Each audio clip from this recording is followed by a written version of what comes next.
What is that looking like in real time? Let's discuss with the White House border czar, Tom Homan. Congratulations on beginning the actual work, and thank you for joining me as promised. Thanks for having me, Chris. Tom, let's look at it two ways. One group looks at what you're doing and says, yeah, this is what ICE always does. His guys rounded up 370 people or so.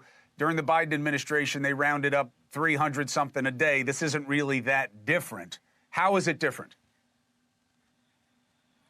Well, look, the arrests are a lot higher than were the Biden administration.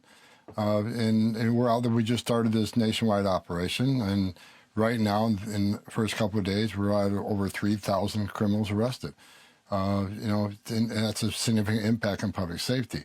The thing we're doing different from the Biden administration is we're not holding ICE to a lower standard. Under the Mayorkas memorandum, ICE wasn't able to arrest all the public safety threats in the country. Like you said earlier, they had to be convicted of a serious crime. There's nothing in the Immigration Nationality Act that says you got to be convicted of a crime if you're here illegally to be removed. You can be removed simply for being illegally. So we've told ICE to concentrate out of the gate. As I told you in the last show, our focus is on arresting public safety threats and national security threats. That's exactly what we're doing now. Let me ask you about that. The concern of the Democrats is you're going to round up dreamers, and you're going to round up people who have done penny ante offenses, who are otherwise contributing here, and that's too harsh. Well, look, the number of collateral arrests are going to be higher during this operation for one reason, and one reason only, because we're not allowed to arrest the criminal alien inside of a jail in sanctuary cities like New York and Chicago and L.A. and Portland. And, the major the target-rich environments where a lot of illegal aliens domicile. They're not letting us in the county jail because of sanctuary laws. If we could arrest the bad guy in the safety and security of a jail, which is safer for the officer, safer for the aliens, safer for the community, then there'd be a lot less of the type, like you just said, low-level offenders. There'd be a lot less of them arrested. But when you force us in the community, we're going to find that guy sooner or later. It takes more time and it's less efficient than getting him in a county jail. But when we find him, he's most likely being with others. And if they're in the United States illegally, they're going to be arrested too, because we're not going to do what the Biden administration said. We're not going to say ICE can't, because the Biden administration, here's your instructions to ICE. Being in the country illegally on his own is not enough for you to effect an arrest. Ignore the law, ignore the oath you took. You need to have a serious crime. There's nothing in the law that says it, so they're going to force us in neighborhoods, and we're not going to tell ICE to turn a blind eye to an illegal alien. They're going to come too. So the sanctuary city is going to get exactly what they don't want. More agents in the neighborhoods and more collateral arrests while we're doing this criminal operation. Why can't the president, let alone the federal government, has such sweeping, if not complete, or as they say in the law, plenary authority when it comes to immigration?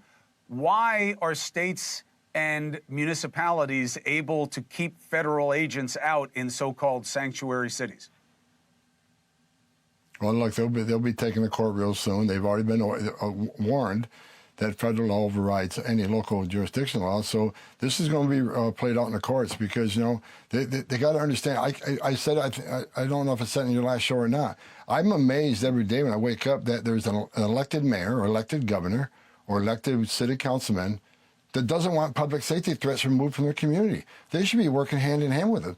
Like when I had my discussions with Mayor Adams in New York, he made it clear, he'll help me with the criminals, but he doesn't want to be an immigration officer. I don't want to be an immigration officer. I want to be a cop working with cops and help protect this community. When it comes to immigration enforcement and the non-criminals, leave that up to me. That's my job and that's ICE's job. But public servants, people elected by the people, politicians elected by the people, their number one responsibility is protection of the communities.